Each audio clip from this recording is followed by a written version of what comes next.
la subí en el aula UCM. ¿La pueden ver, chiquillos? ¿Sí? Sí, profe. Sí. Ya, muchas gracias. Esta ya la subí en el aula de UCM, ¿cierto? Y ya está a disposición, ¿sí?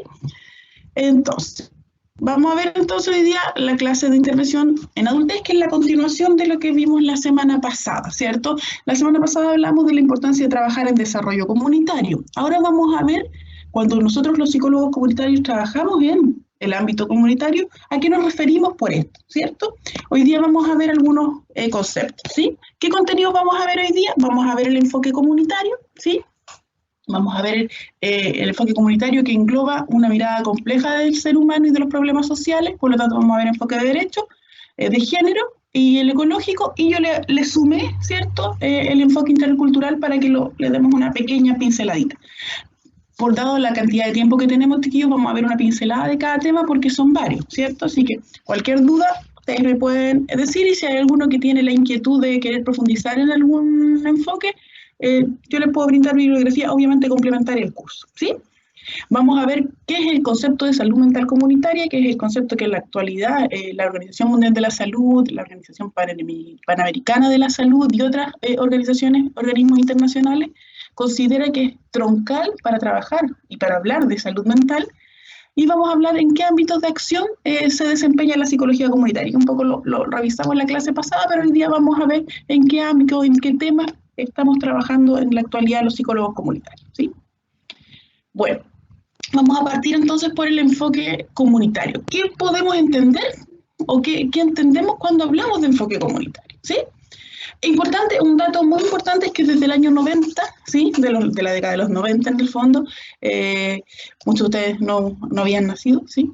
Sí, me parece que no, todavía no, ¿sí? En la década de los 90, sí, la Organización Panamericana de la Salud y la Organización Mundial de la Salud toman una serie de iniciativas y generan iniciativas a nivel, digamos, latinoamericano y también a nivel mundial, ¿cierto? Pero principalmente la Organización Panamericana a nivel latinoamericano, ¿sí? Y de las Américas en general, da cuenta, ¿cierto?, o empieza a cuestionarse la existencia, ¿cierto?, o cómo se habían organizado los servicios psiquiátricos, en este caso los hospitales psiquiátricos en nuestras Américas, ¿cierto? Y en el año 90 se genera lo que se denomina la Declaración de Caracas, que lo que hace es generar que los estados tengan que reestructurar sus servicios psiquiátricos y proponer alternativas de cambio, ¿sí? ¿Por qué?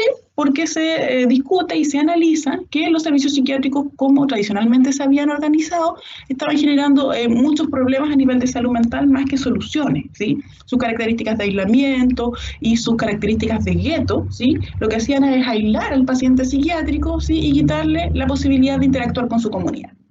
Por lo tanto, ¿qué es lo que hace? De cierta manera, hace que los estados firmantes, ¿cierto?, de esta declaración tengan que proponer alternativas para el desarrollo, ¿cierto?, de procesos de tratamiento y de intervención a nivel psiquiátrico. Y van a surgir lo que se denominan los modelos alternativos. ¿Cuál es la característica de los modelos alternativos? Que entienden a la comunidad como un factor, ¿cierto?, protector de los sujetos, y por lo tanto sería un factor que contribuiría, ¿cierto?, a su bienestar psicológico. Por lo tanto, vamos a ver que van a surgir una serie de iniciativas, ¿ya?, ¿cierto?, a nivel de los países que reestructuran sus modelos de salud mental e incorporan, ¿cierto?, estos elementos a nivel comunitario. Por lo tanto, cada vez que hablamos de salud mental, ¿cierto?, y específicamente desde los años 90, ¿sí?, y en otros países desde tiempos, digamos, anteriores, la comunidad es un factor troncal y la existencia de redes sociales sería un factor troncal en el mejoramiento de nuestro bienestar psicológico, ¿sí? Por lo tanto, vamos a ver que la comunidad, o hablar de psicología comunitaria, está en estrecha relación con el ámbito de la salud mental, ¿sí? Eso es un tema importante. Cuando hablamos de enfoque comunitario, chiquillos, siempre nos referimos a un autor que es bien importante, un autor chileno que es muy importante y que ha trabajado mucho, que es Víctor Martínez, ¿sí? Víctor Martínez en el año 2006 elaboró un texto que también ustedes van a tener a la disposición a nivel complementario, que se llama El enfoque comunitario, cómo entender el papel de las comunidades en la intervención social. En este texto, que es bastante interesante y bastante, digamos, completo, él hace una breve descripción, ¿cierto?, de lo que es el enfoque comunitario. Y él hace, digamos, da cuenta de varias características que vamos a ir discutiendo, ¿sí? Por lo tanto, ahora, desde hoy día, vamos a hablar de enfoque comunitario y vamos a entender de qué se trata, ¿sí? Yo les hice aquí un punteo de los elementos más importantes que Víctor Martínez da cuenta, ¿cierto? O incorpora en este texto. Pero Víctor Martínez dice que el enfoque comunitario es una herramienta para todos los procesos, ¿cierto?, de elaboración o todo el ciclo de elaboración de políticas públicas, ¿cierto?, de programas y cualquier proyecto de intervención. ¿Qué significa eso? Es una forma, ¿cierto? Él le llama herramienta, es un instrumento, ¿cierto?, que nos permite pasar por todos los procesos de construcción de una política pública a nivel nacional, de un proyecto social, ¿sí? ¿Qué significa eso? El proyecto social, el programa o la política, cuando se construye, pasa por distintas etapas. Hay un diagnóstico, ¿cierto? Un diagnóstico que es comunitario, hay un diseño. Después de que yo diseño, por ejemplo, pensemos en un proyecto. Yo hice un diagnóstico, diseñé un proyecto social, un proyecto comunitario. Después lo pongo en práctica, ¿cierto? Después hago un proceso de seguimiento una vez que termina y evalúo, ¿cierto?, ese proyecto social. ¿Ya? Esto lo vamos a ver en detalle en la próxima clase, ¿cierto?, las etapas de la intervención comunitaria. Pero cuando yo intervengo, ¿cierto?, yo tengo que diagnosticar, tengo que diseñar mi intervención, tengo que implementarla, ¿cierto?, ejecutarla y posteriormente evalúo, ¿sí? Por lo tanto, ¿qué es lo que nos dice Víctor Martínez? Que el enfoque comunitario, esta mirada de lo comunitario, no puede estar solo en una etapa, no puede estar solo en la etapa de implementación, no puedo invitar a las personas a participar solo cuando yo estoy implementando un proyecto. Yo tengo que incorporar a la comunidad en todo el proceso, ¿cierto?, de intervención. O sea, desde que yo diagnostico, hasta que yo diseño mi proyecto, hasta cuando yo evalúo, ¿cierto?, la comunidad o la comunidad tiene que estar presente, ¿sí? Por lo tanto, hablar de enfoque comunitario es hablar de todo el proceso, todo el ciclo de una intervención social. ¿Cuál es la crítica que se hace en nuestro país a las políticas públicas? Es que las personas, ¿sí?, los ciudadanos, el mundo de la vida, como diría Habermas, ¿cierto?, está presente solo en la implementación de la política pública, pero no en el diseño. Y eso hace que muchas veces las políticas públicas en nuestro país no sean muy legítimas, ¿cierto? O sea, no le hagan sentido a la comunidad, o que también efectivamente estas políticas fallen en su implementación, ¿sí? Ustedes eran bastante jóvenes, pero cuando apareció todo lo del Transantiago, se decía que era una política muy bien diseñada, pero muy mal implementada. ¿Por qué? Porque se había diseñado con un patrón más bien europeo, ¿sí? Pero para implementarla en nuestro país, ¿cierto?, era otro tema, porque habían barreras o diferencias culturales que hacían que no hubiera sido tan exitosa, ¿sí? Un ejemplo concreto, por ejemplo, cuando el enfoque comunitario no está presente en un proyecto social, por ejemplo, se los voy a dar de un ejemplo que me pasó a mí en la vida, digamos, real. Pasó que yo trabajé con una población, ¿cierto? Digamos, una escuela de liderazgo para dirigentes mayores, ¿sí? Eran mujeres mayores de un sector. Que nos encontramos que cuando ellos iniciaron, digamos, la población donde vivían, se les puso, era una población muy envejecida, ¿cierto? El promedio de edad era 70 años, ¿sí? Muy pocos jóvenes y muy pocos niños. ¿Qué es lo que pasó cuando ellos tuvieron que recibir su población? Lo que recibieron fue una cancha de fútbol, ¿sí? ¿Qué es lo que pasó? Esa cancha de fútbol no era usada, ¿cierto? No era utilizada porque no era acorde con las características de esa comunidad, ¿sí? Si esa comunidad hubiera estado, o si hubiera habido una lectura más precisa de la comunidad en el diseño de ese proyecto urbano, lo más probable es que hubiera habido una sede social, una sede social con mejor accesibilidad, dado las características de las personas mayores, u otro elemento que hubiera sido mucho más atingente, ¿sí? Eso es importante que lo tengamos en claro, ¿sí? ¿Se escucha bien, chiquillos? Sí, profe.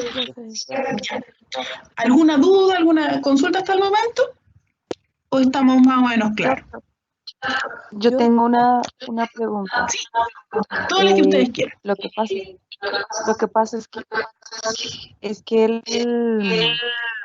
usted está hablando de que las políticas públicas, la intervención comunitaria, dice Sí, que es como según el contexto del sujeto objetivo, ¿no? O de la exacto. población objetivo. Pero también la duda mía es, ¿eso va con el plan de gobierno? Por ejemplo, los gobiernos de turno son los que están detrás de Sí, esos ay, diseños. denme un segundito voy a bloquear mi cámara porque le escucho medio cortado y puede ser por el peso de la internet. Déjeme bloquear la Por cámara para escucharle bien. el micrófono suyo se hace rebote. Ah, ya, para que me pueda decir de nuevo, Ángela, por favor, ¿ya? Ah, ya, sí, le repito. Le entendí hasta el momento que como la población objetivo trabaja con un marco de una política pública. Estamos bien, ¿cierto? Sí, Ya, pero para hacer ese trabajo comunitario hay de fondo también como el tipo de gobierno que hay. Entonces, como el gobierno de turno es lo que determina el trabajo en acción en la comunidad. Entonces, no sé, según los partidos políticos, según la visión política, ¿cierto? ¿Es así? O sea, según el gobierno de exacto, turno. sí, sí. Sí, mire, ahora voy a activar mi audio y voy a activar mi cámara. Sí, efectivamente, o sea, esto tiene que ver con un diseño ideal en el cual obviamente el Estado, digamos, un Estado que no necesariamente es subsidiario, sino que no tiene una lógica asistencial, sino que entiende, digamos, a la comunidad como un actor estratégico clave, ¿cierto? Incorpora en todo su ciclo de vida de proyectos de política pública, ¿cierto? A la comunidad. Claramente tenemos distintos estados, por ejemplo, modelos digamos, los sistemas políticos están muy relacionados con los sistemas macroeconómicos, ¿cierto? Países como el de nosotros, ¿cierto? Como Chile, por ejemplo, es un país, dado sus características neoliberal, ¿cierto? Y sus modelos económicos más bien de libre mercado, tiene un sistema de regulación que es distinto y digamos, una idea de lo que es la participación que es bastante distinta, ¿cierto? Lo que hace que muchas de las políticas públicas sean más bien tecnocráticas. ¿Qué quiere decir eso? Son políticas públicas creadas por los profesionales y los técnicos sin mucha mirada, ¿cierto?, de lo que llama Habermas el mundo de la vida, que son las personas que efectivamente vivencian esa política pública. Me voy a adelantar un poquitito, pero dado la pregunta que usted me hace, lo que hace en el fondo el psicólogo comunitario y los profesionales de las ciencias sociales, en este caso, o los profesionales que trabajamos enfoque comunitario, que no somos solo psicólogos, ¿cierto?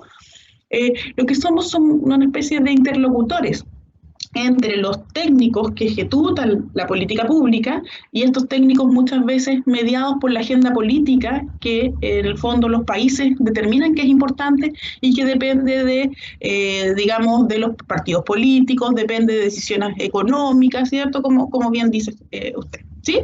Por lo tanto, ¿qué es lo que hacemos los psicólogos comunitarios? Tenemos que mediar entre la tecnocracia, ¿cierto? Y los decisores políticos y el mundo de la vida, que es finalmente las personas que vivencian las problemáticas de las cuales son objeto de política pública. ¿Sí? ¿Cuál es la idea o el rol del psicólogo comunitario? Es hacer conversar estos dos mundos, el mundo tecnocrático, el mundo político, ¿cierto?, con el mundo de la vida, que es el que vivencia. Acercarlos en un diálogo, ¿cierto?, y que de cierta manera ser mediadores de esta acción, para que efectivamente, ¿cierto?, los temas en el fondo que son de agenda pública, de agenda política, tengan relación con los sentir y las experiencias de las personas digamos, del mundo de la vida, las personas de las comunidades, ¿sí? ¿De qué depende? Y como idealmente esta conversación, este diálogo fuera más fluido, ¿cierto? Por eso la importancia del rol de las personas que trabajamos en ciencias sociales. Pero efectivamente a veces vemos que hay una lejanía muy grande y que las personas efectivamente no están implicadas en los proyectos sociales, ¿sí? No están involucradas en las políticas públicas y que algunos temas que son de mucha relevancia para las comunidades no son objetos de política pública porque no está en la decisión, no está en la voluntad política o no está en la agenda política de los gobiernos, ¿sí? ¿Se acuerdan que yo la semana pasada les comentaba que había un elemento que se llamaba incidencia política, que era la posibilidad de las personas de pinchar, de hacer cambios en la política pública, ¿cierto? Ese es el máximo nivel de incidencia de la comunidad, ¿sí? No sé si le respondo a su pregunta. Sí, profesora, gracias. Ya, de nada. Cuando quieran. Todas las preguntas que ustedes quieran. ¿Sí? Entonces, desde el enfoque comunitario, la comunidad debería estar ahí presente. ¿Sí? Rol, y anticipando lo que yo les decía, rol de nosotros, las personas que trabajamos desde el enfoque comunitario, que insisto, no somos psicólogos, sino que somos personas, cualquier persona de cualquier área, digamos, de las ciencias sociales humanas, o también las ciencias de la salud, etcétera, que tienen en consideración esto que vamos a hablar. ¿Sí?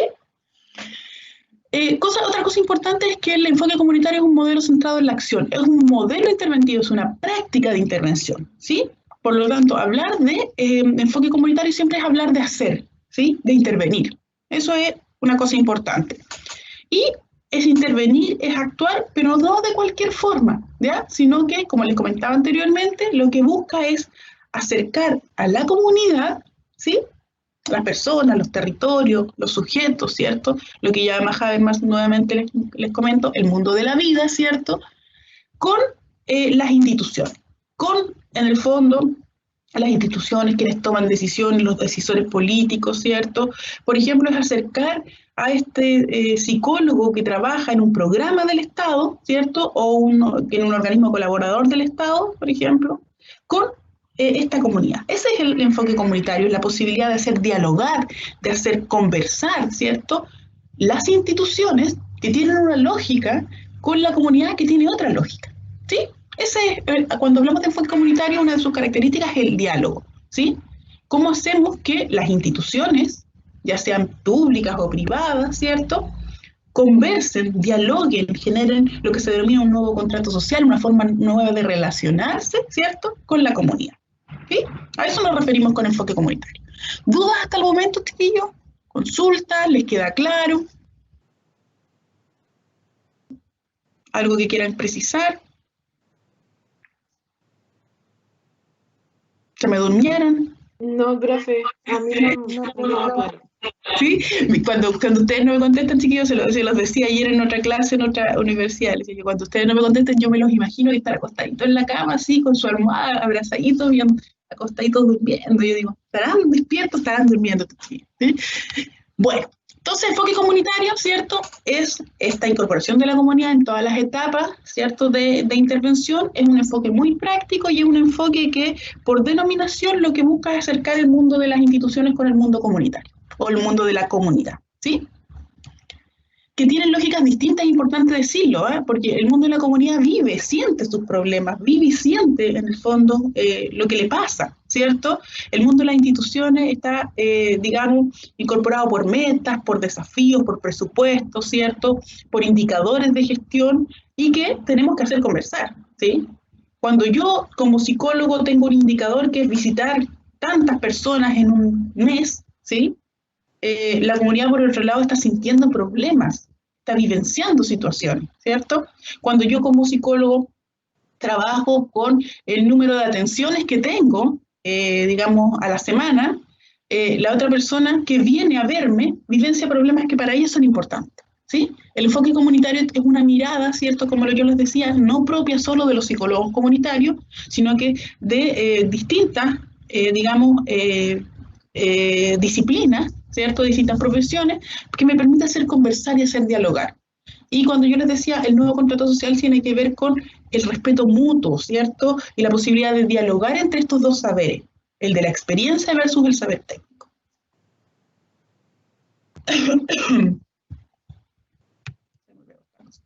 Parece que son.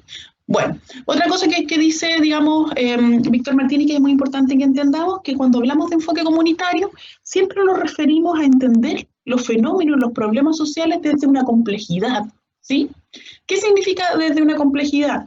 Que entiende que los problemas sociales y los fenómenos sociales no se deben a una variable, no son desde la lógica experimental, ¿cierto?, causa y efecto de una variable. No es que porque pasa esto, pasa lo otro, sino que van a coexistir en los fenómenos sociales muchas variables intervinientes, ¿cierto? Muchas variables que están determinando por qué ocurre. Si yo trato de explicar, me voy a alguno de los temas que ustedes han trabajado, por ejemplo, violencia de género. La violencia de género no se debe a una causa, sino que a múltiples causas, ¿sí?, que no necesariamente obedecen al entorno más directo del sujeto, sino que incluso hay variables a nivel macroestructural costumbres, culturas que pueden determinar, ¿cierto? Por lo tanto, ¿qué es lo que hace o cuál es otra característica del enfoque comunitario? Es que cuando hablamos digamos, de fenómeno social, de problema social, lo vamos a entender desde su complejidad, ¿sí? Y si entendemos la complejidad, ¿cierto?, del enfoque comunitario, los psicólogos no podemos trabajar solos, sino que necesitamos lo que se denomina la trans o multi o interdisciplinariedad, ¿sí? Cuando nos referimos a trans o multidisciplinariedad se refiere a múltiples disciplinas del saber, conversando, dialogando para poder aportar a la solución de un problema social, ¿sí? Por ejemplo, si nosotros queremos hablar de violencia, no somos solo los psicólogos hablando de violencia. Están los trabajadores sociales, están los profesionales de la salud, están los profesionales, por ejemplo, de las policías, que son las que tienen que hacer, por ejemplo, la primera acogida de la denuncia, ¿sí? Por lo tanto, el enfoque comunitario quiere romper con esta mirada reducida, ¿cierto? Tan individual, tan unidimensional, ¿cierto? De lo social, que entiende en el fondo los problemas sociales de manera muy, digamos, específica, muy reducida, y lo que hace es ampliar la mirada a una mirada más compleja. Por lo tanto, cuando yo me pongo los lentes del enfoque comunitario, yo trato de buscar las múltiples variables que determinan los fenómenos sociales para poder generar mejores procesos de intervención, ¿sí? Por lo tanto, hablar de enfoque comunitario a nivel de síntesis es hablar de la incorporación de la comunidad en todo el proceso, ¿cierto?, de intervención, es hablar de un nuevo diálogo entre lo institucional y lo comunitario, es una práctica, es una acción concreta, ¿cierto?, pero además es una mirada compleja, ¿sí? Hay un paradigma que no voy a detenerme en esto, que es el paradigma de la complejidad, pero si a alguien le interesa después poder analizarlo, que es muy propio de la psicología comunitaria, que permite entender la complejidad de los fenómenos sociales, ¿sí?, y disminuir esta reducción que tenemos de que otras disciplinas o una disciplina en sí misma pudiera otorgar. Y rompe esta mirada por el concepto de la trans o multidisciplinaridad. Muchas disciplinas mirando y aportando a la solución de un problema social, ¿sí? Por eso los psicólogos comunitarios en general nunca trabajamos solos, siempre trabajamos en, digamos, compañía de otros profesionales, no solo de las ciencias sociales, sino que de otras disciplinas también, ¿sí? ¿Qué es importante también, chiquillos, que tengamos claro? Es que el enfoque comunitario habla de una triple articulación, ¿sí? ¿Qué significa esto? Ya lo vimos un poco la semana pasada, el primer componente, pero nosotros desde nuestra disciplina, desde el enfoque comunitario, ¿cierto?, entendemos la articulación teórica-práctica, ¿sí? ¿Se acuerdan que veíamos que para la psicología comunitaria, la semana anterior, había un principio básico, era la inseparabilidad entre la teoría y práctica? ¿Sí? Sí. Eso es súper importante. El enfoque comunitario no distingue, ¿cierto?, el desarrollo teórico de la práctica. Yo en la práctica construyo teoría y mi práctica está de cierta manera guiada por teoría. ¿Qué es lo que ocurre? ¿Sí? A diferencia de otros enfoques, es que la teoría no termina, la teoría se va nutriendo y se va enriqueciendo a partir de la intervención. Yo voy generando aprendizaje, ¿cierto?, que incorporo a la teoría. Lo que yo les comentaba la semana pasada como buenas prácticas, ¿cierto?, de intervención. Entonces, enfoque comunitario articula teoría y práctica, inseparabilidad entre teoría y práctica. Segundo elemento que ya les comentaba, la articulación institucional comunitaria. Ya este nuevo diálogo, ¿cierto?, o esta articulación que tiene que haber entre el mundo de las instituciones, ¿sí?, que ejecutan política pública, que tienen indicadores, etcétera, versus el mundo de la vida, que es la comunidad. Yo tengo que articular, ¿sí? Y otra cosa muy importante dentro del enfoque comunitario es que articula dos tipos de encuadre, lo que se llama el encuadre positivo y el encuadre negativo. ¿Qué es lo que es el encuadre negativo? Estos encuadres que están sentados en los problemas, ¿sí? Por ejemplo, a través de estrategias preventivas, ¿cierto? Yo me centro en prevenir un problema, pero yo lo tengo que articular siempre y hacer conversar con los llamados enfoques positivos, que son los llamados enfoques promocionales, ¿sí? Un ejemplo concreto, si yo estoy trabajando violencia en el pololeo, por ejemplo, en parejas jóvenes, yo debería hacer una articulación entre encuadre negativo, que es prevenir la violencia en el pololeo, versus el encuadre positivo, que sería, por ejemplo, generar promoción del buen trato en la pareja, ¿sí? Esa articulación, siempre pensar en los problemas, pero siempre pensar también en el recurso comunitario, ¿sí? Por lo tanto, un enfoque comunitario implica la inseparabilidad entre teoría y práctica, implica que articulemos o que relacionemos las comunidades con las instituciones y también nos permite o nos, debido, digamos, a la complejidad, ¿cierto?, nos invita a articular todos aquellos aspectos negativos, ¿sí?, o todos los problemas de la comunidad con también los aspectos positivos que son sus recursos, ¿sí? Eso es bien importante. Consulta. ¿Cómo está mal la hora? ¿Estamos? Me van diciendo, ¿sí? ¿Cuáles son, según nuevamente Martínez, los criterios, ¿ya?, que tienen que guiar nuestro enfoque comunitario? ¿Qué significan los criterios? ¿En qué yo tengo que estar pendiente o qué tengo que yo, en el fondo, tener en consideración cuando yo quiero generar alguna intervención comunitaria? ¿Sí? O sea, siempre que yo intervenga, y esto que nos quede bien claro, cuando ustedes tengan que intervenir a futuro, ¿cierto?, en el ámbito comunitario, tienen que tener en consideración todos estos elementos, ¿sí? Vamos a ir algunos resumiendo. Primero, la planificación o el diseño. Yo siempre tengo que, en el fondo, tener un diseño riguroso, ¿cierto?, programado, diseñar, ¿cierto?, mis intervenciones. Eso es básico. No porque sea comunitario y porque se adapte al contexto, ¿cierto?, yo tengo que hacer algo que sea laissez-faire, algo, digamos, aleatorio, algo en el fondo que no tenga alguna planificación, ¿sí? Lo que sí, nosotros en el enfoque comunitario trabajamos lo que se denomina la planificación situacional, ¿sí? ¿Qué significa esto? Planificamos, ¿cierto?, de acuerdo a un contexto, pero entendemos también que hay un margen de flexibilidad, ¿sí? Ustedes dirán, ¿significa improvisar?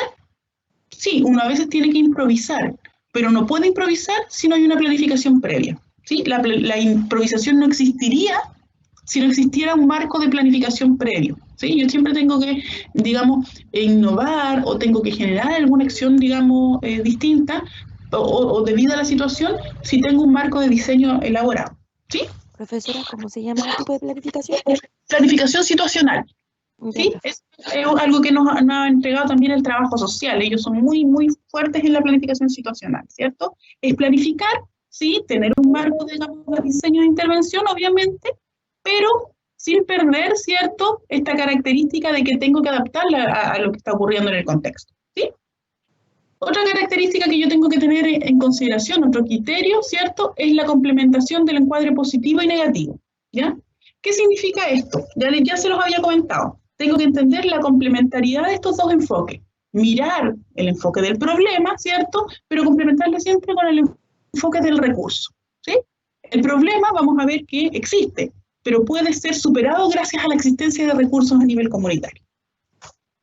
Otra característica, la conversación o el diálogo, ¿sí?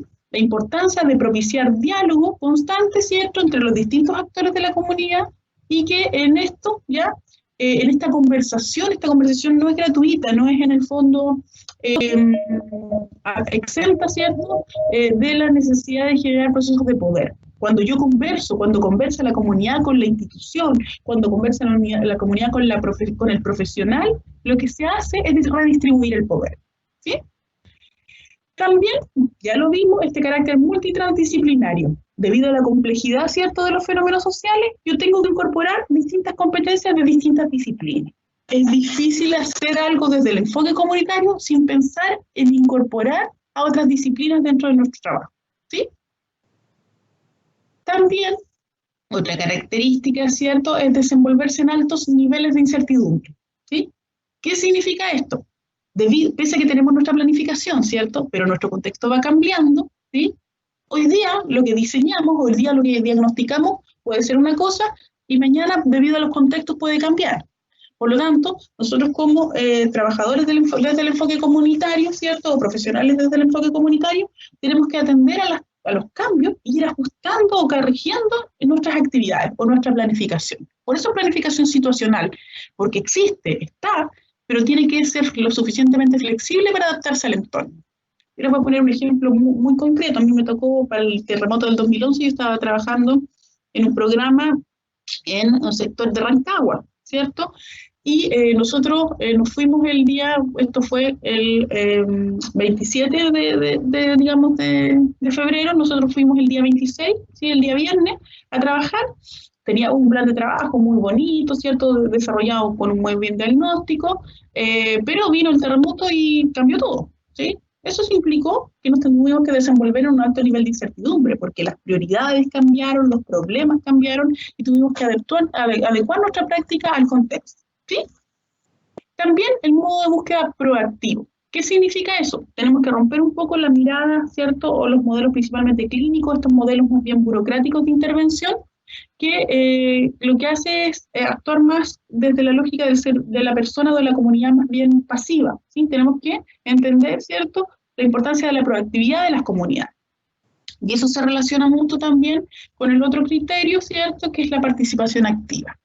¿Qué significa eso? Que las personas, ¿cierto?, las entendamos como actores claves y protagónicos en los procesos de intervención y que por ende tenemos que propiciar el máximo nivel de participación, ¿sí? Eso es súper importante. Profe, Sí, dígame. ¿puedo decirle algo? Es que siento a nivel personal que va muy rápido. Sé Ya, que son usted, muchos sí, tiempos, pero va como muy rápido. ya, vamos No más lentito. alcanzo a notar. Dígame, ya. Igual, chiquillos, ustedes me van diciendo ningún problema, ¿sí? Como es harta materia, como que necesito pasar muchas, pero vamos más lento, ¿ya? Entonces, teníamos que la participación activa era un elemento importante, ¿sí? Otro elemento importante son los procesos de mediación. Muchas veces nosotros no trabajamos con la comunidad propiamente tal, ¿cierto? O con actores individuales. Muchas veces lo hacemos a nivel de mediadores. Por ejemplo, yo podría trabajar en una comunidad y trabajar como mediador con los dirigentes sociales de esa comunidad o con ciertos representantes de esa comunidad, ¿sí?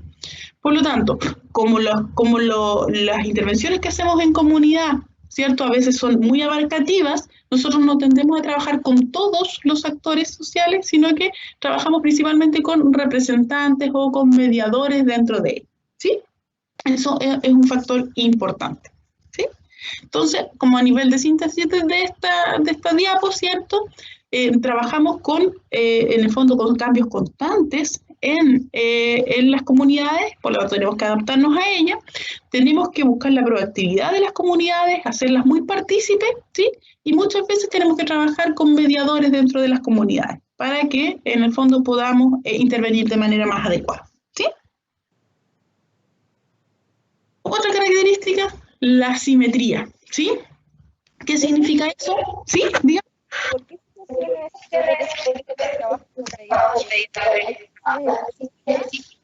Espéreme, voy a volver a bloquear la cámara para escucharla bien porque la escuché media cortada. Dígame de nuevo. y en la mediación Profe, es un micrófono. o algo así? Si me puede repetir de nuevo, que era mi micrófono, como dice su compañera. Lo voy a bloquear y... ¿Me escucha? Espero.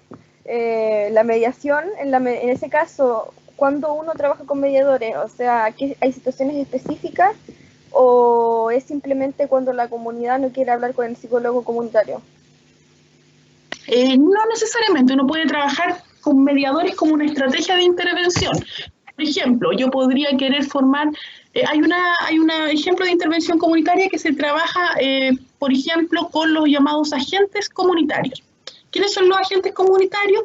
Son personas que pasan por un proceso de formación, ¿cierto? Y se forman, por ejemplo, en algunas habilidades para contener temas de problemas de salud mental, para detectar, por ejemplo, problemáticas, para poder acompañar, por ejemplo, a ciertas personas o a las personas por ejemplo, hacer uso de los sistemas de atención primaria, ¿sí? Ellos actúan como mediadores, ¿sí? No es porque necesariamente la comunidad no quiera participar, sino que porque el alcance de la comunidad es tan amplio que yo no podría trabajar con todos. Por lo tanto, formo a estos mediadores o a estos agentes comunitarios de salud mental para que ellos de cierta manera difuminen o amplifiquen en la comunidad su quehacer, ¿sí? Por lo tanto, todo lo que son los programas de monitores, bueno, ya no se habla mucho de monitores, ¿cierto? Ya se habla más de agentes comunitarios desde la psicología comunitaria, Pero todos estos modelos en los cuales yo interlocuto, ¿cierto?, con representantes de la comunidad, ya sea para que ellos difuminen la información, para que ellos amplifiquen la intervención, todo esto tiene que ver con la mediación, ¿sí? No necesariamente tiene que ver con la mediación como estrategia de resolución de conflictos, ¿cierto?, donde yo medio entre dos grupos conflictivos, sino que como este puente para que el mundo técnico converse con el mundo de la comunidad. No sé si me explico. Sí, está bien. Perfecto, ¿sí? A eso se refiere la mediación. Bueno, como les comentaba también, la intervención desde el enfoque comunitario exige la simetría, ¿cierto? ¿Qué es lo que es la simetría? Que en la medida de las posibilidades que tengamos, ojalá podamos ser lo más, en el fondo, equitativos en términos de las relaciones entre los equipos profesionales y la comunidad, o el interventor y la comunidad. ¿Qué significa eso? Tener cierto grado de horizontalidad en el poder, ¿sí? A eso se refiere simetría, la simetría en el poder, ¿sí? Que no yo como interventor decida todo y tenga una posición muy jerárquica, sino que de cierta manera siempre converse con la comunidad y con los actores que son relevantes dentro de ella, ¿sí? Otro factor importante, ¿cierto?, del enfoque comunitario es la triangulación. La triangulación en todo su, digamos, dimensión. La triangulación quiere decir que yo utilice distintos métodos para obtener, por ejemplo, o recopilar información, por ejemplo, la triangulación de enfoque cualitativo y cuantitativo, ¿cierto? Y yo no me quede solo con la encuesta, sino que pueda también complementar con las entrevistas a los actores, ¿sí? O sea, esta triangulación es súper importante. La triangulación de teorías, o sea, en el fondo que no me case con una sola teoría, sino que pueda entender la complejidad de las múltiples teorías, ¿cierto? Por eso esta idea de la multidisciplinaridad, pero también la triangulación, ¿cierto?, en términos de equipo. No son equipos, en el fondo, de una persona, sino que son equipos, grupos de personas que trabajan en torno a una problemática. Por eso yo les comentaba al inicio de la clase la importancia de formar grupos para trabajar, porque me permite distintos actores conversando acerca de un problema y lograr captar, digamos, la complejidad del entorno social. Si pudiéramos poner un ejemplo concreto, los fenómenos y los problemas sociales son como un rompecabezas, donde las distintas personas, donde los distintos actores, las distintas profesiones son una pieza del rompecabezas. Mientras más piezas yo tenga incorporado, mejor puedo entender la complejidad del fenómeno social, ¿sí? Si yo tengo solo una disciplina o solo una persona, yo estoy teniendo una pieza del rompecabezas. Por lo tanto, mi visión de ese problema va a ser reducida, ¿sí? De ahí la importancia de la triangulación de técnicas, de saberes, de enfoque, que me permiten entender la complejidad, ¿sí? Penúltima criterio, digamos, del enfoque comunitario es lo que se denomina la validez ecológica, ¿sí? ¿Qué significa eso? A diferencia de otros enfoques, la validez no está en un criterio de probabilidad, un criterio numérico, ¿cierto? Sino que la validez de una intervención está en el análisis del contexto comunitario, donde yo verifico si mi intervención es válida o no, si sirvió o no, no es cierto, en un indicador numérico, sino que es en la opinión de la comunidad, ¿sí? Eso es muy importante, a eso se le llama validez ecológica, la posibilidad de verificar el impacto que tiene mi intervención en el mismo contexto de la comunidad. Ahí yo veo el impacto, ¿sí? Y por último, toda intervención comunitaria, como ya les comentaba, requiere evaluación, ¿sí? O sea, yo tengo que evaluar. Dígame. Disculpe, ¿podría explicar una vez más la validez ecológica? Sí, por supuesto. La validez ecológica tiene que ver con que en otras disciplinas o en otros, digamos, en otros enfoques, yo para poder evaluar que una intervención fue efectiva, ¿sí? Yo lo hago a través, por ejemplo, de indicadores numéricos. ¿Qué significa eso? Por ejemplo, tasas, prevalencia de algún factor, ¿cierto? Solamente. Desde el enfoque comunitario importa esta lógica numérica, ¿cierto? Esta validación probabilística, sí, pero también, finalmente, donde yo evalúo que mi intervención sirvió o no, es en el contexto comunitario, ¿cierto? Por eso la importancia de mezclar dos enfoques, mezclar lo cuantitativo, ¿cierto? Que es el indicador numérico en bruto, pero también mezclarlo con los indicadores de tipo cualitativo, cómo la gente siente esa intervención, ¿sí? A eso se refiere con validez ecológica, que la validez no está en el indicador numérico, en la probabilidad, sino que la validez está en el mismo entorno comunitario, ¿sí? Gracias, profe. De nada, ¿sí?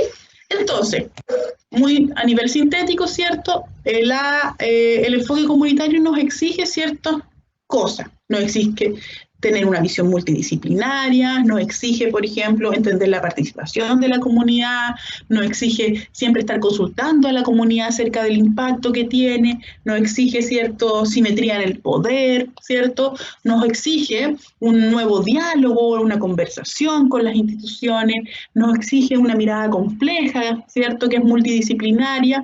Todo eso es hablar de enfoque comunitario, ¿sí? Por lo tanto, enfoque comunitario no es propio, y eso es importante que lo entendamos, de nuestra disciplina desde la psicología comunitaria, sino que toda intervención que nosotros hagamos desde la comunidad siempre va a tener una mirada de acompañamiento con otras disciplinas, ¿sí?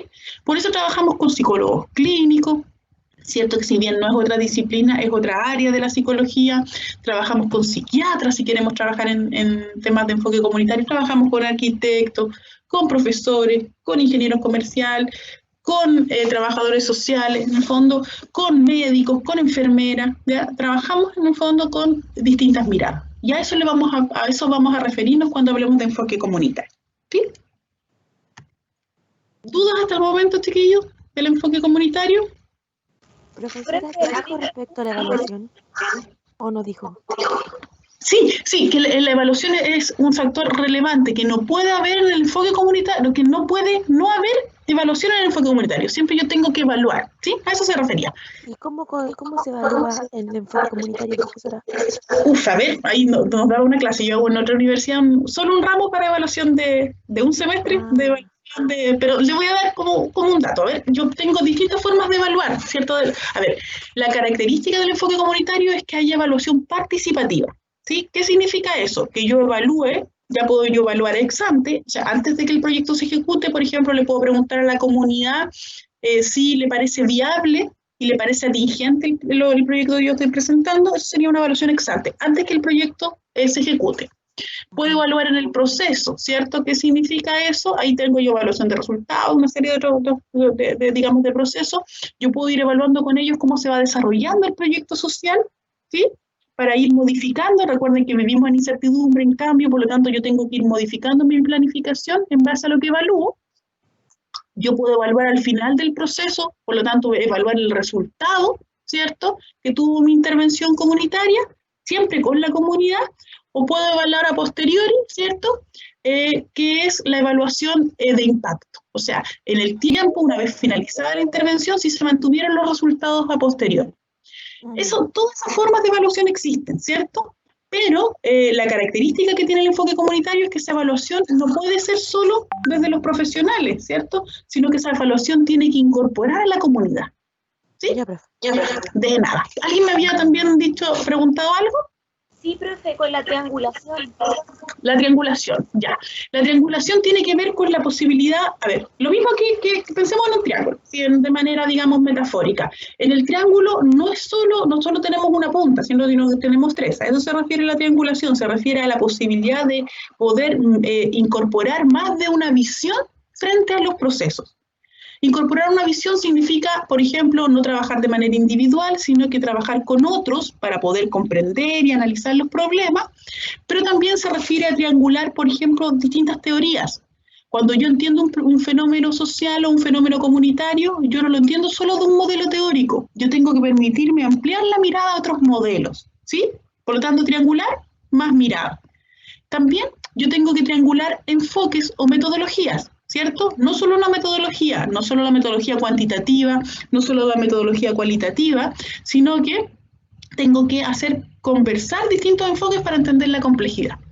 Como yo les comentaba, como los fenómenos comunitarios y sociales son complejos, yo no puedo tener una mirada única. Por lo tanto, la triangulación tiene que ver con una invitación a incorporar más miradas, incorporar más sujetos en la discusión, por ejemplo, más disciplinas, incorporar distintos métodos, ¿sí? Porque mientras más actores disciplinares, teóricos y metodológicos yo tenga, más riqueza voy a tener en esa complejidad, ¿sí? Volviendo a la analogía que yo les hacía de este puzzle, si el mundo social y el problema social es el puzzle completo y armado, ¿sí? La cantidad de piezas implicarían analógicamente la triangulación. Mientras más piezas yo tengo, más complejo puedo ver el fenómeno. ¿Sí? ¿Se entiende? Profe, entonces la triangulación es como la unión de todos estos. Claro, la triangulación en el fondo es el acto de poder incorporar distintas miradas para entender un fenómeno social. Distintas miradas, distintos actores, distintos enfoques, distintas teorías. ¿Sí? En pro de esta búsqueda de la complejidad. Ahí sí, profe. En metodología cualitativa, uno de los criterios de rigor metodológico que nosotros utilizamos es la triangulación, que es la capacidad de poder incorporar distintas miradas, distintos investigadores, ¿cierto?, para que nuestro resultado del estudio sea lo más rico posible, ¿sí? La triangulación en el enfoque comunitario tiene que ver con eso. Mientras más actores, mientras más teorías, ¿ya?, no quiere decir que yo ocupe 200.000 teorías, ¿ya?, sino que mientras más miradas le pueda dar al fenómeno, más complejo, en el fondo, más capto esa complejidad, ¿sí? Y por lo tanto elimino el reduccionismo. ¿Por qué es importante un enfoque comunitario? ¿Ya? ACNUR, ¿cierto? En el año 2018, ACNUR es una asociación, digamos, ustedes van a tener que leer un texto de ellos, ¿cierto?, que trabaja con el tema migración, ¿sí? ¿Qué es lo que dice ACNUR? Dice que el enfoque comunitario, en el fondo, ayuda a prevenir problemas sociales. Todo lo que hemos dicho anteriormente nos permite, en el fondo, enfrentar de mejor manera los problemas sociales. Nos permite, por ejemplo, trabajar con el interés de las personas, poder incorporarlos como sujetos participativos. Y, además, de todo lo que hemos dicho desde que iniciamos la clase, nos permite de mejor forma empoderar a los sujetos y propiciar, en el fondo, el desarrollo de su autoestima y su dignidad, ¿sí? Con todos los elementos que vimos anteriormente, nosotros contribuimos, ¿cierto?, al desarrollo de estas comunidades y de estas personas. ¿Ya? Eso es importante tenerlo en consideración. ¿Dudas, chiquillos, hasta el momento del enfoque comunitario? Algo que tengan duda, que les haya quedado, en el fondo, menos claro. ¿O estamos claros?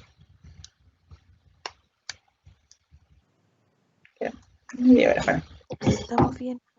Ya, perfecto. Como yo les decía, ¿cierto?, los fenómenos sociales, los procesos sociales son tan complejos que requieren de una mirada compleja, ¿sí? Por ello, cuando hablamos de enfoque comunitario, siempre están bien unidos tres enfoques que vamos a revisar muy brevemente aquí en esta clase, ¿cierto? Que es el enfoque ecológico, ustedes ya seguramente lo conocen, ¿cierto? Bronfenbrenner, el enfoque de derechos humanos y el enfoque de género, ¿sí? Vamos a ser bien breves en esto, pero es un poco para que lo contextualicemos, ¿sí? Vámonos primero al primer enfoque, que es el enfoque ecológico, ¿sí? ¿Qué es lo que es el enfoque ecológico? Ustedes han visto a Bronfenbrenner seguramente, ¿cierto? ¿Y me pueden contar? Sí, profesora. Perfecto. Ya ustedes conocen que Bronfenbrenner lo que indica, ¿cierto?, es que los individuos, los sujetos, ¿cierto?, con nuestras características y en el fondo, nuestras características, está determinado no solo por nosotros mismos, sino que nosotros coexistimos con distintos sistemas, ¿sí? Bronfenbrenner habla de la relación que existe constante entre el individuo y su sistema más cercano, que es el microsistema, ¿cierto?, que está conformado por familia, escuela, que tenemos después un mesosistema que está formado por la relación entre estos microsistemas, por ejemplo, la familia y la escuela, que habría un exosistema que sería un sistema mayor, pero que además nosotros como sujetos estaríamos influidos por los llamados macrosistemas, que son los sistemas culturales, ¿sí? Por lo tanto, ¿qué es lo que dice Bronfenbrenner? Que nuestro desarrollo, ¿cierto?, como sujeto, siempre está en relación a cómo nosotros nos vamos acomodando, ¿cierto?, a estos sistemas que están en interrelación con nosotros. Por lo tanto, nuestro desarrollo, ¿cierto?, se relaciona con cómo nos adaptamos a los distintos entornos en los cuales nosotros estamos insertos, ¿sí? Y que eso va a tener, en el fondo, ciertas consecuencias en cómo nosotros nos vamos a ir sintiendo y cómo nosotros nos vamos a, en el fondo, a comportar en el entorno social, ¿sí? Eso en términos muy generales. ¿Por qué es importante para la psicología comunitaria este enfoque ecológico? Porque entiende, ¿cierto?, que las comunidades y los individuos estamos insertos en distintos entornos que se relacionan entre sí, ¿sí? Por lo tanto, entiende la complejidad, ¿cierto? Y por eso es importante tenerlo en consideración, porque entiende que un sujeto, en el fondo, está influido por múltiples entornos, por lo tanto, mientras más entornos yo conozca, o mientras más ámbitos de ese entorno yo conozca, mejor va a ser la intervención que yo realice, ¿sí? Por lo tanto, ¿cuál es la gracia que tiene el enfoque ecológico para la psicología comunitaria? Que nos permite conocer a la comunidad de manera más, digamos, más completa, ¿sí? Nos permite poder conocer que esta comunidad X está inserta en un sistema mayor, ¿cierto? Y que, a su vez, dentro de esta comunidad podemos tener sistemas más pequeños. Por ejemplo, en una comunidad hay familias, hay grupos, ¿sí? Hay, en el fondo, organizaciones más pequeñas que nos permite entender, ¿cierto?, en un diagnóstico, pero además nos permite entender que las comunidades están insertas en sus subsistemas mayores, sistemas mayores, perdón. Están en una comuna, están en una localidad, están en un país, ¿sí? Por lo tanto, la gracia que tiene el enfoque ecológico es que nos permite conocer cómo una comunidad se inserta en contextos más amplios, ¿sí? Que los sujetos están y las personas estamos de cierta manera en constante proceso de acomodación a estos sistemas, ¿sí? ¿Se entiende, chiquillo? Sí, profesora. Perfecto. Perfecto. ¿Qué es lo que es analizar una comunidad desde el enfoque ecológico, cierto? Es ver a esta comunidad en un contexto mayor y ver cómo se interrelacionan. ¿Ya? El enfoque ecológico no son solo los sistemas, ¿ya? Sino que el enfoque ecológico se caracteriza porque analiza las relaciones entre los sistemas, ¿sí? Por ejemplo, comunidad X, donde hay grupos que coexisten, ¿cómo se llevan estos grupos? ¿Cómo se relacionan? ¿Hay una relación adecuada? ¿Cierto? ¿Existe posibilidad de interrelación? ¿No existe?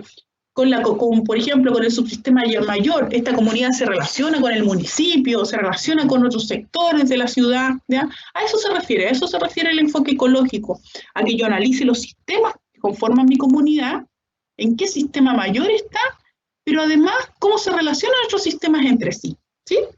Mientras más conozca yo estos sistemas en interacción, más adecuada va a ser la intervención que yo realice, ¿sí? Por lo tanto, el enfoque ecológico se relaciona mucho con los diagnósticos comunitarios, con la posibilidad que yo tengo de analizar a mi comunidad en su complejidad, ¿sí? Profe, ¿Dudas? ¿puedo repetir una pregunta? Sí, que el enfoque ecológico se relaciona mucho con los diagnósticos comunitarios, ¿sí? Porque el diagnóstico comunitario es como una especie de fotografía de una comunidad, una fotografía dinámica, obviamente, ¿cierto? Por lo tanto, mientras más, en el fondo, acabada, mientras más detallada sea esa fotografía, mientras más claro yo tenga los sistemas y los subsistemas y su interacción entre sí, mejor va a ser la intervención que yo realice, ¿sí? Si yo sé, por ejemplo, por inventar, ¿cierto? Algo, si yo tengo claro que mi comunidad no se relaciona con el municipio, que dentro de mi comunidad, por ejemplo, hay familias que están en conflicto, que hay grupos que están en conflicto, lo más probable es que yo pueda generar una mejor intervención que si yo no hubiera tenido esa información, ¿sí? A eso se refiere. Ya, gracias. ¿Perdón? Es decir, como mientras más información yo tenga, mejor. Exacto, sí. Mientras más capte yo la complejidad de mi comunidad y del problema que enfrenta, ¿cierto? Una intervención más legítima voy a poder hacer, ¿sí? Porque si, imagínense, yo podría, por inventar un ejemplo, ¿cierto? Yo podría decir que voy a hacer una intervención y voy a hacer por ejemplo, dentro de mi intervención voy a generar una actividad donde voy a generar un encuentro comunitario. Pero resulta que no tuve en consideración en el diagnóstico saber cómo la gente se llevaba entre sí. Esa intervención puede tener un carácter iatrogénico, ¿sí? Que es muy similar a lo que ocurre en clínica, cuando, en términos simples, el remedio es peor que la enfermedad. La intervención que yo propongo, más que tener efectos positivos, tiene efectos negativos, ¿sí? Ha pasado, ¿cierto?, en intervenciones que han sido muy, muy nefastas, producto de que los diagnósticos no fueron acabados, ¿sí? Porque no se pudo captar desde el modelo ecológico, ¿cierto?, los distintos sistemas en interacción, ¿sí? ¿Se entiende, chiquillo? Dígame, ¿sí? Profe, entonces Para hacer un buen diagnóstico hay que fijarme en todas las cosas. Sí, para hacer un buen diagnóstico yo tengo que tener una mirada ecológica, tengo que preguntarme, bueno, en términos muy simples, nosotros no vamos a alcanzar a ver diagnóstico, pero cuando yo hago un diagnóstico yo me tengo que preguntar primero la naturaleza del problema. ¿Qué significa la naturaleza? ¿Cuáles son sus causas y cuáles son sus efectos? ¿Sí? Segundo, me tengo que preguntar, ¿cierto? Como no sé si lo alcanzamos a ver la semana pasada, eso, me tengo que preguntar por la magnitud. Sí, lo vimos la semana pasada, ¿cierto? Me tengo que preguntar por la gravedad, pero también tendría que preguntarme quiénes son los actores implicados dentro de ese problema, ¿cierto? Y cuando me refiero a los actores, ahí me estoy refiriendo a sistemas. ¿Cuáles son las familias? ¿Cuáles son los actores que están siendo implicados? Hay, por ejemplo, relación. De hecho, cuando uno hace lo que se denomina el mapeo de actores, ¿sí? Cuando yo en una comunidad identifico quiénes son los actores implicados, ¿cierto? Quiénes son los actores que están siendo partícipes, eso me está hablando de los sistemas y subsistemas, ¿cierto? Cuando yo digo, en esta comunidad la escuela es un actor protagónico, yo estoy analizando la complejidad de ese sistema. Cuando yo digo, entre estos dos grupos hay conflicto, ahí yo estoy captando la complejidad del sistema. Y esa información es muy relevante para yo generar una buena intervención, ¿sí? Mientras más completo el diagnóstico, mejor va a ser la intervención que yo diseñe. ¿Sí? Muchas gracias, profe. Nada. Bueno, otro factor importante que yo tengo que tener en consideración cuando trabajo en la complejidad, ¿cierto? Son las categorías sociales a las cuales pertenecen las personas. Y una categoría que determina mucho, ¿cierto? Ciertas lógicas de desigualdad y de exclusión es la categoría de género, ¿sí? Así que vamos a irnos al enfoque de género. Insisto, vamos a ver una pequeña pincelada, ¿cierto? Cuando yo me refiero a enfoque de género, chiquillos, me refiero al enfoque teórico, no al enfoque necesariamente activista de género, ¿sí? Sino que al enfoque teórico de género, la teoría de género, ¿sí? ¿Qué es lo que dice el enfoque de género? Dice que existen distintas oportunidades entre hombres y mujeres, ¿sí? Y que, por lo tanto, al existir distintas oportunidades, también existirían formas de relacionarse que son distintas y distintos roles que se nos asignan culturalmente, ¿sí? Lo que efectivamente es así, ¿cierto? Las mujeres tenemos distintas oportunidades que los hombres. A lo mejor ahora hemos ido avanzando en temas de género, pero efectivamente existen algunas distinciones. Yo trabajo harto con personas mayores y una de las cosas que más refieren ellas es que yo trabajo en temas de formación con personas mayores. Y muchas de ellas en las entrevistas refieren que su sueño siempre había sido, por ejemplo, estudiar en la universidad o estudiar una carrera profesional o técnica, pero debido a las labores de cuidado tuvieron que dejar en el fondo esa oportunidad y la están tomando recién ahora en la vejez. ¿Sí? Eso nos habla de diferentes oportunidades para hombres y mujeres, ¿sí? Diferentes oportunidades para ambos, ¿sí? Históricamente las mujeres hemos estado más subordinadas y más relegadas, pero no quiere decir que los hombres tampoco enfrenten problemas asociados al género, ¿sí? El género lo vamos a entender como esta categoría que muchas veces limita nuestras decisiones y que no permite o que no nos permite tomar decisiones, ¿sí? Les voy a poner un ejemplo concreto. Yo siempre pongo en clase cuando hablo de género. Yo tengo un amigo que le tocó la enfermedad de un hijo muy pequeño, de 2 años. Y él quiso quedarse a dormir con su hijo para cuidarlo en la noche. Cuando él se estaba quedando, estaba ordenando sus cosas para quedarse porque le permitían a una persona quedarse durante la noche, la enfermera le dijo, no, usted no se puede quedar, se tiene que quedar la mamá. ¿Sí? Eso es género. ¿Sí? Biológicamente él no está en condiciones de poder cuidar a su hijo en la noche. No, es una construcción social, ¿cierto? Que ha determinado que las labores de cuidado son principalmente asociadas a lo femenino. ¿Por qué nos limita eso? Porque la categoría, en este caso el pertenecer a la categoría género masculino, ¿cierto? Le imposibilitó, ¿cierto?, la capacidad de elegir. En el caso de las mujeres tenemos muchos ejemplos, ¿cierto? ¿Qué quiere decir que nuestra asociación a un género determinado nos imposibilita elegir, ¿sí? Insisto, hemos ido avanzando en eso, pero todavía nos queda mucho que avanzar, ¿sí? La forma de interrelacionarnos también es distinta, ¿cierto? Nosotros se nos han asignado roles que son distintos, ¿ya? Y que efectivamente determinan que vamos a tener oportunidades en la vida que son distintas también. ¿sí? El enfoque de género nos invita a eso, ¿cierto? A observar, a analizar y a transformar, ¿cierto? Estas diferencias entre hombres y mujeres, niños y niñas, que lo que hacen es reproducir relaciones de desigualdad, discriminación y exclusión, ¿sí? Por lo tanto, cuando hablamos de enfoque de género, es un enfoque que nos permite mirar el género como una construcción social y no como algo biológicamente determinado, y que nos invita a generar cambios o transformaciones en estas estrategias o en estas lógicas de desigualdad, ¿sí? Que han generado exclusión, etcétera, etcétera, para hombres y para mujeres. Y una cosa importante también, desde el enfoque de género, tiene que ver también con la posibilidad de mirar que el género es una construcción social y que por ende puede ser deconstruida, puede ser modificada, ¿sí? Por ejemplo, ¿cierto? Entendiendo que esta lógica binaria hombre y mujer también es una construcción, ¿sí? ¿Qué pasa con eso? Por ejemplo, cualquier persona, desde el enfoque de género, y ahí hay una desigualdad, por ejemplo, importante y una vulneración, cualquier persona que no se adecue a las lógicas tradicionales de género, hombre-mujer, ¿cierto? Puede ser víctima, por ejemplo, de violencia, de discriminación, etc. ¿Sí? Por lo tanto, la invitación de... Sí, dígame. No termine su punto porque después le pregunto. No, pregúntame nomás. Dale nomás, no hay problema. ¿Cuál era la otra cosa importante que dijo antes del género como construcción social? A ver, de repente hablo mucho y se me olvida que dije. A ver, dije que el género era una construcción social. Ah, y seguramente lo que les dije es que como construcción social se puede deconstruir. ¿Eso sería o no? Sí, eso era. Gracias. ¿Sí? Que eso es lo bueno del género, que es una construcción social que genera desigualdad, ¿cierto?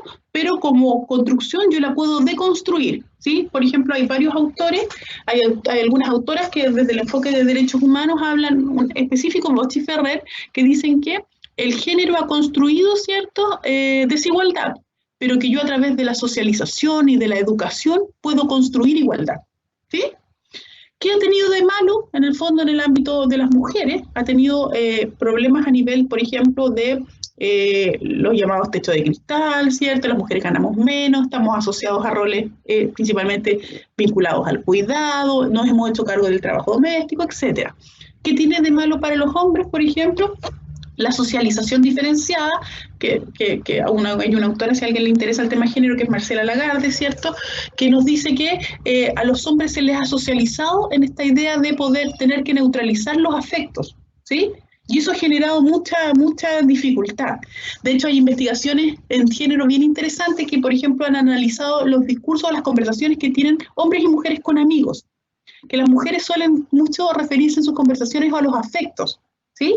En cambio, en las conversaciones de los hombres, normalmente lo que hacen es anestesiar los afectos, ¿sí? Y no hablar mucho de lo que les pasa. Obviamente eso implica una reeducación, ¿cierto? Reeducarnos en términos de que los afectos son importantes y que también nos genera daño no hablar de los afectos, ¿sí? Otros estudios de género, por ejemplo, en términos de salud mental, indican que los hombres suelen tener enfermedades mucho más graves y morir antes, ¿sí? ¿Qué es lo que dice la teoría de género de eso? Dice, a lo mejor no es que los hombres biológicamente vengan determinados para mayores enfermedades, simplemente por su socialización consultan menos. Por lo tanto, cuando ya consultan es porque tienen su enfermedad muy agravada, ¿sí? En términos de salud mental también ocurriría lo mismo, ¿cierto? La socialización habla, digamos, determinado que muchas veces la enfermedad o la dolencia a nivel mental, ¿cierto?, puede ser vista como una medida, en el fondo, de debilidad. Por lo tanto, es mucho más posible que mujeres consulten, ¿cierto?, que hombres.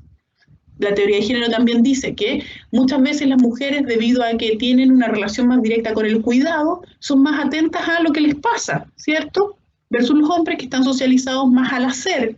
Por lo tanto, muchas veces tienden a no pensar tanto en lo que les pasa y no autocuidarse tanto. Y así sucesivamente. Hay muchas, en el fondo, ideas que nos permiten entender que efectivamente el enfoque de género sí determina muchas cosas, ¿sí?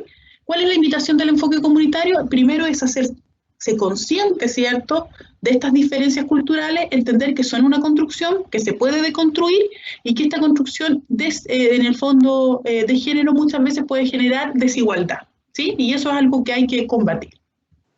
¿Dudas, chiquillos? ¿Consultas? Eso ya se los dije, ¿sí? ¿Cuáles son? Y aquí muy brevemente las características del género. que es relacional, ¿cierto? ¿Qué significa eso? El género se construye en la relación. Hombre, mujer, femenino, masculino, ¿ya? Es una relación. El género también es jerárquico. ¿Qué significa eso? Cuando hablamos de género siempre hablamos de una relación de subordinación y de dominación, ¿sí? Relacional es que el género se da en la relación, ¿sí? El género no existe en sí mismo, no existe el hombre, sino es en la dialéctica relación hombre-mujer, femenino-masculino. Pero voy a bloquear mi micrófono. Si lo puede decir de nuevo, que no le puedo entender. Que lo relacional tiene que ver con que el género se da en la relación. Yo no puedo entender, por ejemplo, lo femenino si no es en relación con lo masculino, ¿sí? Siempre se da en una relación, en un contexto de relación el género, ¿sí? Por ejemplo, para entenderlo es como si fuera una moneda de doble cara. Yo no puedo entender lo masculino sin lo femenino, no puedo entender la lógica de la mujer sin el hombre. A eso se refiere con la relación. ¿Se entiende? Sí, muchas gracias. De nada. Es jerárquico. Es jerárquico porque el género no establece dos tipos de, o dos categorías que tengan igual poder, sino que es jerárquico porque un género siempre ha estado principalmente subordinado o se construye subordinado a otro, ¿sí? En este caso, jerárquicamente, la dominación de lo masculino por sobre lo femenino, ¿sí? A eso se refiere, que en su estructura hay diferencia de poder entre géneros, ¿sí? O se ha construido de esa forma en el fondo, no es que sea algo natural. Profesora, Dígame.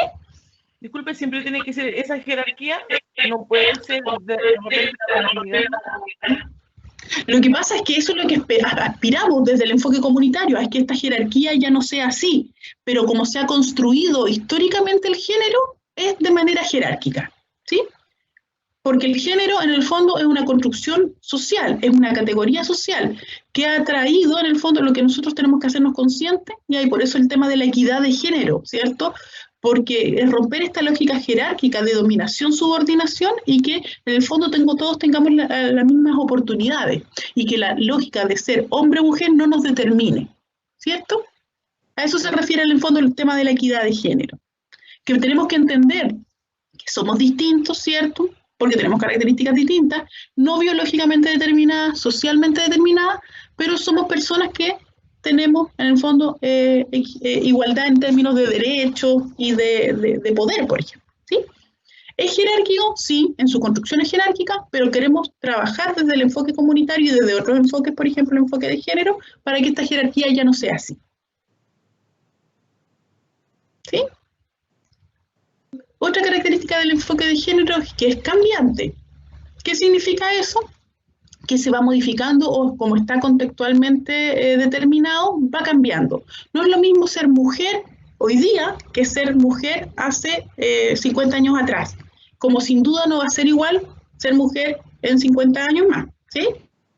Ha cambiado la lógica de la maternidad, ha cambiado la lógica de la paternidad, por ejemplo, en temas en los hombres vemos mayor implicación en el cuidado de los hijos, etcétera, etcétera, ¿sí? Y otra cosa que es importante es que está institucionalmente estructurado. ¿Qué significa? Las instituciones, ¿cierto? Por ejemplo, las instituciones políticas, etcétera, contribuyen a este tema de género, ¿sí? Vemos, por ejemplo, que recién hace días salió una legislación en nuestro país que permite que las mujeres se puedan casar inmediatamente después de separarse. Hace una semana atrás, 2 semanas atrás, la mujer tenía que esperar un tiempo y el hombre no tenía que esperar para casarse, ¿sí? Ahí vemos que las instituciones soportan o hacen que esta desigualdad se perpetúe. ¿Alguien me quiere preguntar algo?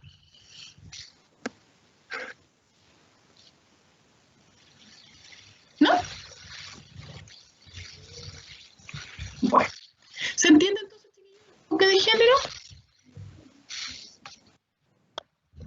Y nos vamos por el último, qué bueno, ya, por el último enfoque de la clase de hoy día, ¿cierto? Que es el enfoque de derechos, ¿sí? ¿Qué es lo que, bueno, que es importante que entendamos que el enfoque de derecho tiene o surge, ¿cierto? Con una lógica jurídica, ¿cierto? Con Universal de Derechos Humanos, lo que ocurre es que las personas, en el fondo, vamos a entender como sujetos que tienen ciertos derechos y en el cual van a existir en el mundo comunitario, en el mundo social, algunas personas que se ven sus derechos vulnerados, ¿cierto? Y personas que efectivamente sí pueden o ejercen sus derechos, ¿sí? Por lo tanto, vamos a ver que desde la Oficina del Alto Comisionado para Derechos Humanos, ¿ya? Se indica que el enfoque de derechos, ¿sí? Busca primero analizar cuáles son las desigualdades que están, ¿cierto?, explicando los problemas sociales o los problemas comunitarios, y lo que hace es identificar y corregir todas esas prácticas discriminatorias. Por lo tanto, ¿qué es lo que hace el enfoque de derechos? Primero analiza cuáles son las desigualdades en el ejercicio de derechos. ¿Cuáles son las comunidades, cuáles son los actores vulnerables o que ven vulnerados sus derechos? ¿Sí? Y frente a ese diagnóstico, ¿cierto?, de vulneración de derechos, lo que hace es generar soluciones o generar prácticas que permitan romper con esa desigualdad y redistribuir el poder, ¿sí? Por lo tanto, el enfoque de derechos es una especie de lupa que nos permite analizar, ¿cierto?, cuáles son los derechos vulnerados y buscar alternativas para que esa vulneración no siga ocurriendo, ¿sí? Vulneración, donde está, por ejemplo, el tema de género, ¿cierto?, donde si yo observo que las mujeres están siendo vulneradas en su derecho por ser mujer, ¿cierto? Desde el enfoque de derechos humanos, yo analizo qué acción podría hacer para que el reparto de poder sea justo y que no hayan prácticas discriminatorias. Si yo analizo que las personas mayores están siendo vulneradas en sus derechos, yo lo que hago es generar acciones para que ya no haya vulneración. Lo mismo ocurre en infancia, ¿cierto?, en adultez, lo mismo ocurre, por ejemplo, en pueblos originarios, o debería ocurrir, ¿cierto?, que nos permite entender eso. Por lo tanto, el foco del enfoque de derechos es analizar las desigualdades que están a la base de los problemas sociales y poder, en el fondo, generar prácticas de corrección o medidas correctivas, ¿sí? Por lo tanto, busca conocer aquellas pautas persistentes de desigualdad y buscar alternativas, ¿ya? ¿Qué es importante, ya? Desde el enfoque de derecho. El enfoque de derecho entiende que las personas tienen derechos y que si estos derechos están siendo vulnerados, es responsabilidad de los estados generar acciones correctivas, ¿sí? Eso es súper importante porque el enfoque de derecho le responsabiliza a los estados, ¿sí?, a las instituciones, etcétera, a todos los actores sociales, no necesariamente los gobiernos, a los estados, ¿cierto?, en generar medidas que fomenten el desarrollo, ¿cierto?, de estas medidas discriminatorias de desigualdad y de exclusión, ¿cierto? Por eso muchos organismos internacionales de derechos humanos se han, por ejemplo, manifestado en torno a la infancia en nuestro país, que tiene altos niveles de vulneración y que muchas veces las instituciones que tienen que hacerse cargo de poder generar medidas correctivas, lo que están haciendo es perpetuar esta vulneración de derechos, ¿sí? Eso. ¿Dudas del enfoque de derechos? El enfoque de derechos tiene que ver con derechos que son de carácter individual y no hay un derecho que sea superior a otro, ¿ya? Sino que los derechos en sí tienen que coexistir, ¿sí? No porque yo tenga derecho a lo económico, pierdo el derecho, ¿cierto?, a otro factor, ¿cierto? Por lo tanto, los derechos son inalineables, ¿cierto? Tienen que coexistir en la vida del ser humano. Profesora, Dígame, ¿sí? ¿se escucha? Sí, lo escucho bien. Estaba pensando que estaba un poco rebuscado. Por ejemplo, en el contexto... Katie, ¿podrías apagar tu micrófono, porfa? Que se está... el eco. Ya, ahora sí. Estaba pensando, por ejemplo, en la Araucanía, y estaba pensando que, por ejemplo, el sistema más allá del sistema económico, como el sistema ideológico también imperante en Occidente, el sistema liberal. Desde ese sentido, el derecho a la propiedad privada, por ejemplo, existe. Y también se ha visto, por ejemplo, vulnerado, más allá de si uno puede estar de acuerdo o no, o para qué lado uno también se puede inclinar. Lo cierto es que también existe una vulneración de ese derecho cuando se ejerce de parte de cualquiera de las dos partes como violencia o destrucción de propiedad privada, po. Entonces, ¿qué pasa en esos casos? Porque por un lado vemos que hay un pueblo que está vulnerado y que ha sido vulnerado sistemáticamente durante centenas de años, pero por otro lado también vemos que hay personas comunes y corrientes que tienen, no sé, un ejemplo muy burdo, una casa que se la queman. Y entonces, ¿qué pasa ahí? ¿Cómo se nivela eso? Porque claramente las acciones del Estado han sido mandar a muchas fuerzas especiales y dejarla cagada. Y bueno, ahí yo creo que todos como comprendemos más o menos que... ¿Qué opina usted, profesora? Mi opinión es una opinión personal. Me voy a ir al enfoque de derechos. Para el enfoque de derechos no hay ningún derecho que sea superior al otro, ¿sí? ¿Cuál es el problema de los estados neoliberales, ¿sí? Y los estados coloniales, que ya les voy a contar un poquito a qué se refiere eso? Es que para ellos, digamos, el derecho a la propiedad privada está por sobre otros derechos, ¿sí? Ese, digamos, es como la lógica en cuestión. ¿Qué derechos, por qué derecho estás por sobre? Por ejemplo, el derecho a tener una cultura, ¿cierto? El derecho a tener una ideología particular, ¿cierto? El derecho digamos, hasta estos elementos que comentamos. ¿Y por qué ocurre esto? ¿Ya? Porque el marco regulatorio de los derechos de los países está en las constituciones, ¿sí? Y nuestra Constitución tiene algunas dificultades que no nos vamos a detener en ello, pero tiene algunas dificultades, como por ejemplo, establece que algunos derechos humanos fundamentales no son deber del Estado. Por ejemplo, el derecho a la educación, el derecho a la salud, que es lo que se viene cuestionando hace un tiempo atrás. Por lo tanto, nuestro marco regulatorio, que en este caso es la Constitución, de cierta manera deja, ¿ya? O podría dejar leer que hay algunos derechos que están por sobre otros, lo que estaría en contra de los derechos humanos, ¿sí? O sea, o no necesariamente en contra, sino que no atendería a esta lógica de los derechos humanos en términos de no hay una superioridad de un derecho por sobre otro. Por lo tanto, ¿qué es lo que va a ocurrir? Que el derecho a la propiedad, ¿cierto? Debido a este modelo económico en el cual estamos insertos, ¿cierto?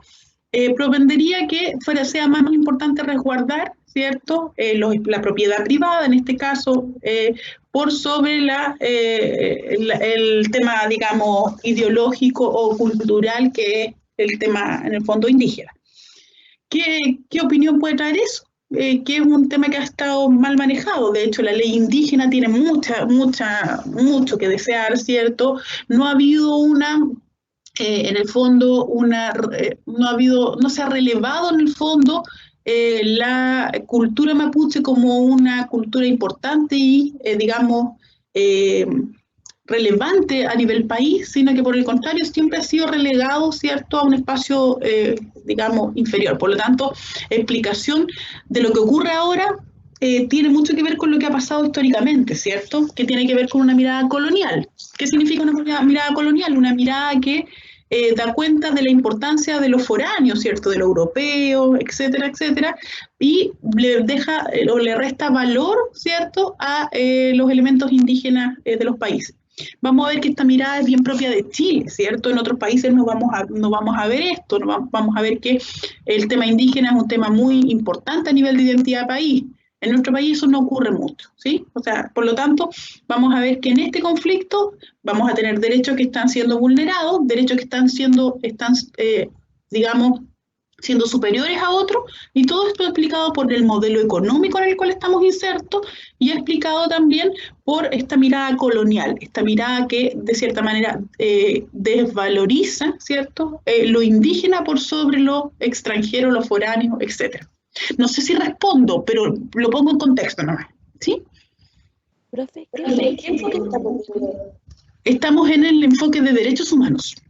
es que en el sentido intercultural, algo así, no sé qué salía antes. No, es que yo me pasé y lo que pasa es que solo para que ustedes lo tengan, dentro del enfoque de derechos humanos está el tema de lo intercultural, el derecho, por ejemplo, a tener una cultura determinada y que esa cultura sea distinta a los otros, pero todavía no lo hemos visto, ¿sí? Estamos en derechos humanos, ¿sí? Está siempre teñido con lo intercultural, está siempre teñido con lo de género, porque la interculturalidad es un derecho humano y el tener no discriminación de género es un derecho humano. Por eso están siempre mezclados. ¿Sí? ¿Se entiende? No sé si el compañero que me preguntó algo le pudo... Sí, profesora, muchas gracias. De nada. Eso, chiquillos. Estando ya a las 10:30, ¿cierto? Bueno, vamos a solo cerrar con una pequeña diapositiva del enfoque intercultural que ya se los comentaba, que lo que hace el enfoque intercultural desde el enfoque comunitario es reconocer que nosotros tenemos diversidades culturales y que le debemos respeto, digamos, porque es un derecho humano fundamental. Y que la interculturalidad es esta posibilidad de dialogar, ¿cierto?, entre distintas culturas y que ninguna cultura tenga un mayor peso o mayor derecho que otra, sino que esta idea de convivir con respeto y con igualdad de poder, que vamos a ver que a nivel intercultural en Chile nos falta bastante, ¿sí? Me quedó un poquitito de materia, chiquillos, pero para no agobiarlo, las voy a pasar la próxima vez que nos encontremos. Ya vamos a venir post 18, un poquito más liberado, un poco más festivo, ¿cierto? Así que lo voy a poner, igual se las subí por si alguien le quiere echar una miradita, ¿cierto? Pero que tiene que ver principalmente con la definición de salud mental comunitaria, ¿ya? Es eso, entonces. ¿Qué es lo que vamos a revisar hoy día o qué es lo que van a tener que hacer ustedes en términos de su problema? Problema que ya ustedes trabajaron la semana pasada, ¿cierto? Pero tienen que poner el nombre del problema, ¿cierto? Y tienen que explicar el problema social desde el enfoque comunitario. Y aquí yo les hago algunas preguntas guía. Esto no es más de una o dos planas, ¿ya? Es algo breve, pero aquí hay preguntas. Les pregunto, les digo yo, refiérase a ¿qué comunidades y qué instituciones están implicadas en el problema? ¿Qué instituciones? Por ejemplo, si usted está trabajando en, no sé, violencia, una institución que está implicada es el Servicio Nacional de la Mujer y Equidad de Género. Si yo estoy trabajando, por ejemplo, en temas de vejez, el CENAMA. Ya en el fondo ustedes que me cuenten qué instituciones y qué comunidades están implicadas en el problema. ¿Sí? ¿Y cuál es la relación que existe entre las instituciones y esta comunidad? ¿Sí? Por ejemplo, la gente, si yo ustedes no van a trabajar necesariamente temas de infancia, por eso les voy a dar este ejemplo, pero yo podría decir, tenemos CENAME y tenemos, por ejemplo, los niños de tal y tal edad que son infractores o los que tienen alguna vulneración de derechos. ¿Cómo es la relación? O sea, en el fondo hay una relación que es conflictiva, ¿cierto? Porque se cuestiona, etc. ¿Sí? Segundo, ¿cómo se explica desde el enfoque ecológico? ¿Cuáles son los entornos o contextos implicados en el problema? ¿En la familia? ¿Ya? ¿Cuáles son los contextos? Derechos humanos. ¿Cuál es el derecho humano que está vulnerado? ¿Y quiénes son los que están excluidos en ese problema? Desde el enfoque de género, ¿hay diferencias de oportunidades entre hombres y mujeres en relación al problema? ¿Sí o no? Por ejemplo, en algunos casos, como el de violencia de género, se ve más claramente, ¿cierto? Y desde el enfoque intercultural, ¿existen distintas oportunidades en términos de raza o de etnia en relación al problema? ¿Sí o no? ¿Qué va a ocurrir? Puede que en algunos casos ustedes no vean la interculturalidad y ahí ustedes me ponen, en el caso de este problema, no se aprecia de manera específica el tema de la interculturalidad. O puede ser que no se aprecie el enfoque de género, ¿sí? El enfoque ecológico y el derecho humano siempre, ¿sí? Por lo tanto, ¿qué les pido yo? Que en breves palabras ustedes me cuenten lo que yo les estoy preguntando, ¿sí? ¿Qué comunidades e instituciones existen? ¿Cómo se relacionan estas instituciones? ¿Qué entornos o qué sistemas están presentes desde el enfoque ecológico? ¿Qué derecho se ve excluido? ¿Cierto? O sea, ¿qué derecho está vulnerado? Si hay diferencias entre hombres y mujeres y si hay diferencias entre raza o etnicidad en relación al problema. ¿Sí? Como siempre, yo voy a quedar atenta a sus consultas. Vamos a tener hasta las 11:05, ¿cierto? Para tener su media hora de break. Y la idea es que ustedes vean, se pongan los lentes del enfoque comunitario, ¿cierto? Para poder ver su problema social. ¿Sí? Voy a dejar de compartir. Aquí están las referencias, ¿cierto? Que ya les comenté. Voy a dejar de compartir y voy a ver si hay dudas genéricas antes que nos vayamos al recreo. Yo, profesora José Lastra, sigo sin encontrar el grupo. Bueno, pasamos el aviso de su compañero, si hay algún grupo que pudiera incorporar a su compañero José Lastra, ya sería ideal que pudieran incorporarlo, por lo que yo les decía, chiquillos, la importancia de la triangulación, de que los aprendizajes no sean individuales, sino que sean en este colectivo. Así que invitarlos también a poder ser solidarios en vista de lo que hemos estado trabajando, ¿cierto? Y poder recibir a su compañero que no me lo ha dicho, pero se compromete a trabajar activamente, ¿cierto? Ah, sí, igual se lo digo para no estar como en diferentes condiciones con respecto a mis compañeros. Sí, en todo caso, igual podría desarrollar todas las actividades de forma individual. Sí, Y sí, me está como molestando un poco el eco. Sí. Yo lo que les comentaba, chiquillos, es que la importancia, ya si no usted no encuentra grupos, pues claro, tiene que trabajar solo, pero la importancia de que puedan, en el fondo, generar esta idea de lo colectivo, ¿ya? Así que para que si alguien puede comunicarse con su compañero sería ideal, ¿sí? Dudas, chiquillos, del trabajo, de algo que quieran, en el fondo, preguntarme antes. Profesora, ¿Sí? yo quiero saber dónde están las clases grabadas que no me encontré. Las clases grabadas tenían un peso tan grande que no se las pude mandar por ese medio, así que se las mandé al correo de los delegados. Ah, ok, gracias. Sí, y lo que pasa es que no me